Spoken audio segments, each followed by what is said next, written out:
ഞാൻ നിന്നെ സൃഷ്ടിച്ച ദൈവം,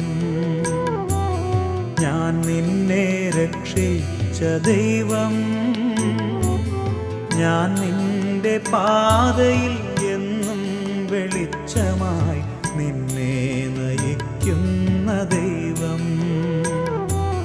ഭയപ്പെടേണ്ട മകനേ മകളേ, ഞാൻ നിന്റെ ദൈവമല്ല.